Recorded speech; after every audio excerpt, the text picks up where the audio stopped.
தமிழச்சி சகோதரிகள் அனைவருக்கும் என் இனிய காலை வணக்கத்தை தெரிவித்துக் கொள்கிறேன். இன்று நான் பேச எடுத்திருக்கும் தலைப்பு பாலின சமத்துவம். அதாவது நான் இன்று பேச எடுத்திருக்கும் தலைப்பில் பாலின சமத்துவம் என்று சமமாக இருக்கின்றதா, அதாவது ஆண் பெண் அவர்கள் சமமாக இன்றைய காலத்தில் சமமாக இருக்கின்றார்களா என்று நாம் பார்க்கக்கூடிய சூழ்நிலையில் இருக்கிறோம். என்ன கொடுக்கவில்லை பெண்களுக்கு? தேவையான இடஒதுக்கீடு.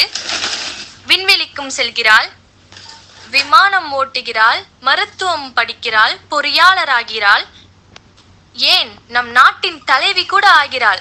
என்ன கொடுக்கவில்லை பெண்களுக்கு? என்னை கேட்டால் எதுவும் கொடுக்கவில்லை பெண்களுக்கு.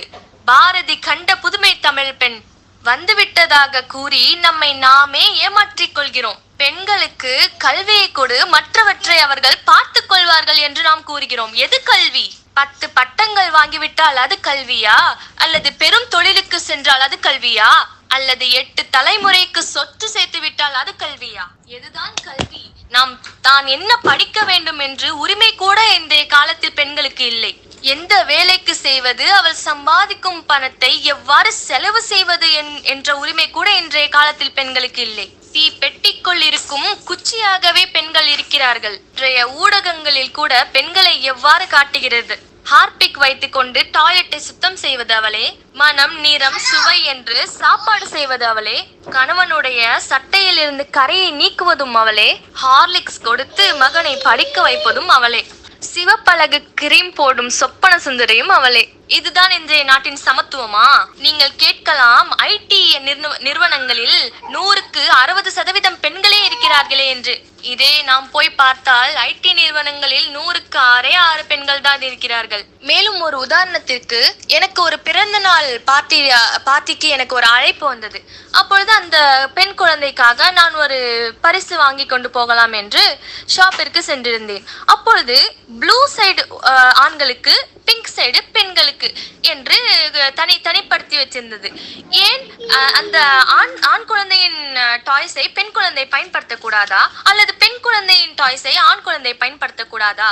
இந்த குழந்தையிலேயே பிரிவினை ஏற்படுத்துகிறார்கள் இன்றைய காலத்து மனிதர்கள். இன்ஜினியர் என்றார் ஆண்கள் மட்டும்தான் படிக்க வேண்டும், எலக்ட்ரானிக்கல் என்றால் ஆண்கள் மட்டும்தான் படிக்க வேண்டும். ஏன் பெண்களுக்கு அவ்வளவு அறிவில்லையா? உதாரணத்திற்கு பார்க்கும் பொழுது கைனகாலஜிஸ்ட் பெண்கள் அதிகமாக பெண்களிடம் தான் போகிறார்கள். ஏன் ஆண்கள் கைனகாலஜிஸ்டில் போனால் தவறா? அவரும் டாக்டர் தானே. மேலும் அந்த டாய் ஷாப்பில் நான் போய் பார்க்கும் பொழுது பெண் குழந்தையின் டாய் ஷாப்பில் பெண்களுக்கு உள்ள அழகு சாதனம், லிப்ஸ்டிக், பிளஷ், அந்த மாதிரி அதிகமான பொருட்கள் உள்ளது. ஆண் குழந்தையின் இதுல ட்ரெயின், ஹெலிகாப்டர் அது போல் உள்ளது.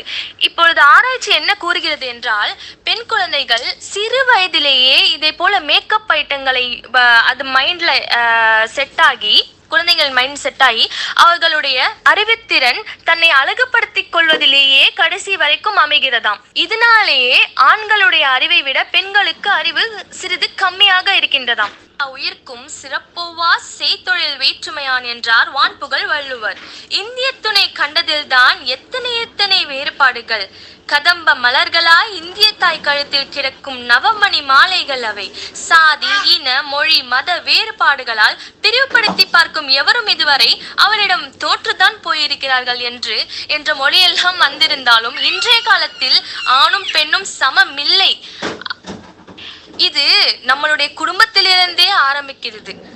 அவன் ஆண் குழந்தை, அவனுக்குத்தான் அதிகமாக சாப்பாடு கொடுக்க வேண்டும். அவன் ஆண் குழந்தை, அவனுக்குத்தான் சிறந்த சட்டை எடுக்க வேண்டும்.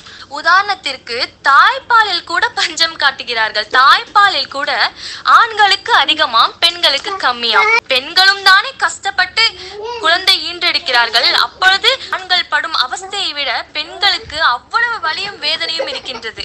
மேலும் உதாரணத்திற்கு, நம்முடைய நாட்டில் ஒரு பெண் தனியாக தெருவில் நடந்து செல்ல முடியுமா?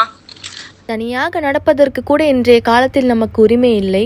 இவ்வாறு இருக்கும் சூழ்நிலையில் எவ்வாறு நம்முடைய நாட்டில் நமக்கு உரிமை கொடுப்பார்கள்? எனவே பாலின சமத்துவம் என்பது பொய்யே என்று கூறி என்னுடைய சிறிய உரையை நிறைவு செய்கிறேன். நன்றி, வணக்கம்.